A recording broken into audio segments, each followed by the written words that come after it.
గురుగారు వృత్తి ఉద్యోగ ఆర్థిక పరంగా ఆరోగ్యపరంగా తులారాశి వాళ్ళకి 2026లో ఎటువంటి ఫలితాలు ఉంటాయి?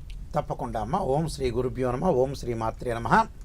వాగర్ధ సంప్రోక్తో వాగర్ధ ప్రతిపత్తే జగతో పితరో వందే పార్వతీ పరమేశ్వరో వ్యాసాయ విష్ణురూపాయ వ్యాసరూపాయ విష్ణవే నమో వై బ్రహ్మనిధి వాసిష్ఠాయ నమో నమ. గురు బ్రహ్మ గురు విష్ణు గురుదేవో మహేశ్వర గురు సాక్షాత్ పరబ్రహ్మ తస్మై శ్రీ గురవే నమ. తులారాశి రాస్యాధిపతి శుక్రుడు.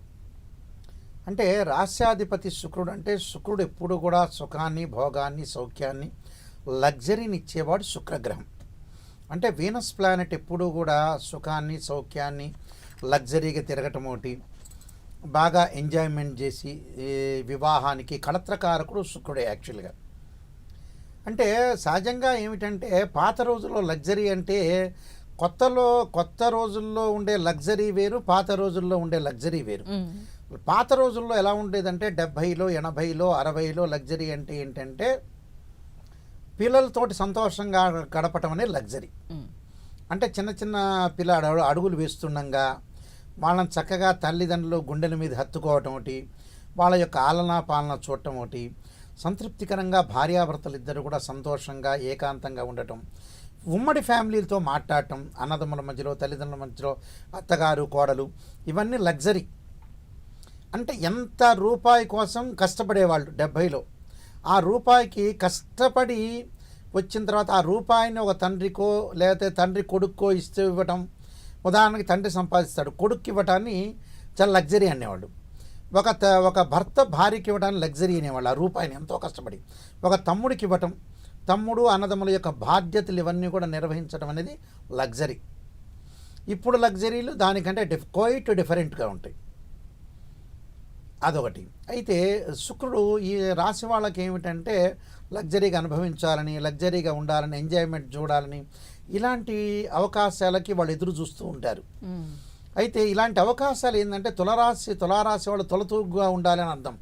అంటే తొలతూగగా ఉండటం అంటే ఏంటంటే హై లెవెల్లో ఉండాలి, హై పిచ్లో ఉండాలి, ఒక లెవెల్లో ఉండాలని ఆలోచన చేసే వ్యక్తులు ఎక్కువ మంది పర్సంటేజ్ వీళ్ళు ఉంటారు. కాబట్టి ఈ తులారాశి వాళ్ళకి ఇవన్నీ కూడా గోచారీత్యా చెప్పబడే ఫలితాలు, బర్త్ చార్ట్ను అనుసరించే ఫలితాలు కావు. ఇవన్నీ కూడా ఉగాది ఫలితాలు చెప్పవచ్చు. అలానే ప్రతి నెలలో ఉగాది ఫలితాలు ప్రామాణికము, ఇది ప్రామాణికం కాదు అని చెప్పడానికి వీల్లేదు. ప్రతి నెలలో రాశి ఫలితాలు చూసుకున్నట్టుగానే ఇలానే ఇయర్లీ ప్రొడక్షన్ చూసుకోవచ్చు, వెస్ట్రన్ సిస్టమ్ అనుకోవచ్చు, తప్పేమీ లేదు. అయితే గురువు సంవత్సర కాలం పాటు ఉంటాడు ప్రతి రాశిలో కూడా. శని 2.5 సంవత్సరాలు, రాహుకేతులు 18 నెలల పాటు ఉంటాడు. అలా రవి బుధ శుక్రగ్రహాలు 30 రోజుల పాటు ఉంటారు. కుజుడు 45 రోజుల పాటు ఉంటాడు. చంద్రుడు 2.5 రోజుల పాటు ఉంటాడు. అయితే గురువు యొక్క బలం అనేది ఏ విధంగా ఉంటుంది? మనం అతి పెద్ద గ్రహాలను మనం చూసుకునేటట్టయితే ఇయర్లీ ప్రొడక్షన్లో ముఖ్యంగా ఈ తులారాశి వాళ్ళకు వచ్చేటప్పటికల్లా మార్చి 11 వరకు కూడా వక్రస్థితిలో మిథున రాశిలో సంచారం చేయటం గురువు. మార్చి 11 తర్వాత గురువు వక్రత్యాగం చేయటం, అంటే అదే స్థానంలో డైరెక్ట్ రావటం. జూన్ 2వ తారీఖున కర్కాటకంలోను, అది కర్కాటకం నుంచి అక్టోబర్ 31 వరకు కర్కాటకంలో ఉండి 31 తర్వాత సింహంలోకి వెళ్ళటం, అతిచారంలో వెళ్ళటం.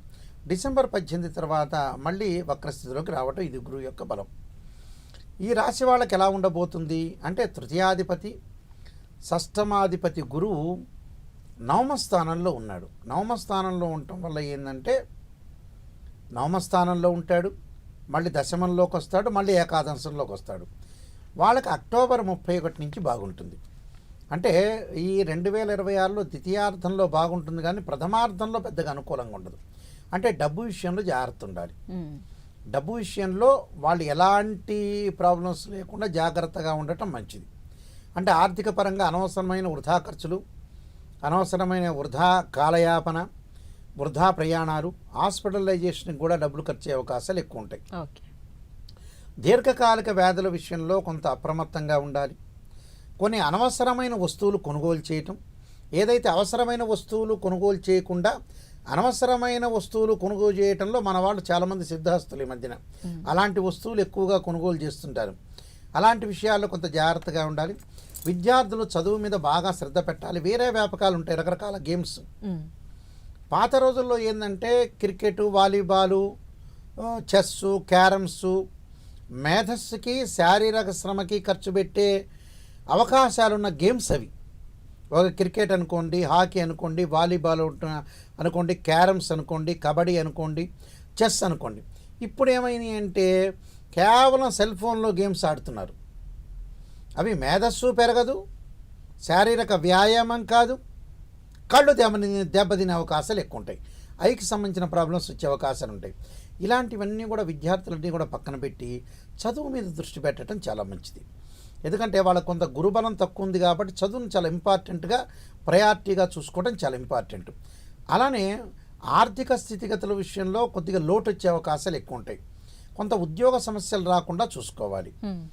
ఎప్పుడు వస్తాయి ఉద్యోగ సమస్యలు అని అంటే ఏ నెలలో వస్తాయి అంటే స్పెసిఫిక్గా వీళ్ళకి నేను చెప్పినట్టుగా మార్చి 11 వరకు, అంటే జూన్ 1వ తారీఖు వరకు జాగ్రత్త ఉండాలి. జూన్ 1వ తారీఖు వరకు జాగ్రత్త ఉండాలి. జూన్ 1వ తారీఖు తర్వాత కొంత అనుకూలమైన ఫలితాలు వస్తాయి. అంటే జూన్ 1వ తారీఖు వరకు అంటే కరెక్ట్ డేట్లో మనం చెప్పదలుచుకుంటే మార్చి 11 వరకు జాగ్రత్త ఉండాలి. మార్చి 11 నుంచి జూన్ 2వ తారీఖు వరకు బాగుంటుంది. జూన్ 2 నుంచి అక్టోబర్ 31 వరకు కొంచెం మిశ్రమైన ఫలితం ఉంటుంది. అంటే మిశ్రమైన ఫలితం అప్పుడు జాగ్రత్త ఉండాలి. అప్పుడు జాగ్రత్త ఉంటే మనకి ప్రాబ్లం లేకుండా ఉండే అవకాశాలు ఎక్కువగా ఉంటాయి. అలానే మళ్ళీ సింహంలోకి వస్తాడు గురువు. సింహంలోకి రావటం వల్ల వీళ్ళకి ఏమవుతుందంటే లాభస్థానంలో ఉంటాడు. మళ్ళీ అక్టోబర్ 31 నుంచి బాగుంటుంది. అందువల్ల ఏదైతే వాళ్ళకి గ్రహస్థితి అనేది చూసుకోవాలి. టోటల్గా ఏంటంటే గురుబలం మిశ్రమంగా ఉందని చెప్పుకోవచ్చు. కొంత జాగ్రత్తగా ఉండాలి. జాగ్రత్తగా ఉంటే సరిపోతుంది. అంటే మార్చి 11 నుంచి జూన్ 2వ తారీఖు వరకు బాగుంటుంది. మళ్ళీ అక్టోబర్ 31 నుంచి డిసెంబర్ 18 వరకు బాగుంటుంది. ఈ టైంలో గురుబలం బాగుండి పెట్టుబడులు పెట్టుకోవచ్చు, నూతన వ్యాపారాలు చేసుకోవచ్చు. నూతన వ్యాపారాలు భాగస్వామ్యం కలిసి వచ్చే అవకాశాలు ఎక్కువ ఉంటాయి. ప్రయాణాల ద్వారా నిష్ణాతులైన వాళ్ళు కలయిక, వ్యాపారం అనేది విస్తరణ చేసుకోవచ్చు. అదే సమయంలో నేను చెప్పిన డేట్లో విద్యార్థులకు అనుకూలంగా ఉంటుంది. వేరే డేట్స్లో వచ్చేటప్పటికల్లా కొంత చదువు మీద బాగా కాన్సన్ట్రేషన్ చేయాలి. అలా నిరుద్యోగులకు వాళ్ళు ఎక్స్పెక్ట్ చేయనంత మంచి ఉద్యోగం వచ్చే అవకాశాలు కూడా బాగా ఎక్కువ ఉంటాయి. అయితే శని యొక్క బలం వల్ల ఎలా ఉండబోతుంది అంటే వీళ్ళకి స్పెసిఫిక్గా ఈ రాశి వాళ్ళకి తులా, వృశ్చికం, ధనస్సు, మకరం, కుంభం, మీనం. శని జూలై 25 వరకు బాగుంటాడు. ధనధాన్య వృద్ధి కలిగే అవకాశాలు ఉంటాయి. డెవలప్మెంట్ మార్గం అనేది ఉంటుంది. అనుకూలమైన వాతావరణం ఉంటుంది. గౌరవ మర్యాదలు బాగా పెరుగుతాయి. డబ్బు విషయంలో మటు కొంత శ్రద్ధ పెట్టడం చాలా ఇంపార్టెంట్. అలా రాహు యొక్క బలం వల్ల ఏ విధంగా ఉండబోతుందంటే రాహు కంటే కూడా కేతు యొక్క బలం వల్ల తీర్థయాత్రలు, పుణ్యక్షేత్రాలు తిరిగే అవకాశాలు ఎక్కువ ఉంటాయి. అలానే ఇళ్ళు, కన్స్ట్రక్షను, నిర్మాణము, వీటిల్లో రైతులు, పొలాలు విషయాల్లో చాలా బాగుంటుంది. కెమికల్ ఇంజనీర్స్ కానీ కెమికల్ కంపెనీ వాళ్ళకు కూడా చాలా బాగుంటుంది. రాహు యొక్క బలం వల్ల విదేశాలకు వెళ్ళే అవకాశాలు, స్థానచలనం జరుగుతుంది. ఉద్యోగస్తులకు ప్రమోషన్లు రావడం, స్థానచలనం జరిగే అవకాశాలు ఎక్కువ ఉంటాయి.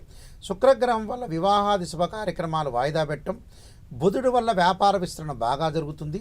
రవి వల్ల ఆరోగ్యపరంగా కొంతగా గతం కంటే కూడా ఆరోగ్యం అనేది మెరుగుపడే అవకాశాలు ఉంటాయి. కొన్ని పరిహారాలు చేసుకుని ముందుకెళ్తే మనకు మంచి ఫలితాలు జరిగే అవకాశాలు ఖచ్చితంగా ఉంటాయి. తులారాశి వారు పాటించాల్సిన పరిహారాలు ఏంటి గురుగారు? తులారాశి వాళ్ళు తప్పకుండా పాటించాల్సిన విషయాల్లో ముందుగా ముఖ్యంగా ఆరోగ్యపరంగా ఇబ్బందులు లేకుండా త్రయంబక మిజామహే సుగంధిం పుష్టివర్ధనం అనే మంత్రాన్ని చదువుకోవాలి. అలానే రవి యొక్క ఆరాధన, సూర్య నమస్కారాలు చేసుకోవటం ఒకటి, దత్తాత్రేయ స్వామి యొక్క పాలన, దత్త కవచాన్ని చదువుకోవటం వల్ల కూడా వీళ్ళకి మంచి జరిగే అవకాశాలు ఖచ్చితంగా ఉంటాయి. చాలా వివరంగా చెప్పారు గురువు గారు. ధన్యవాదాలు.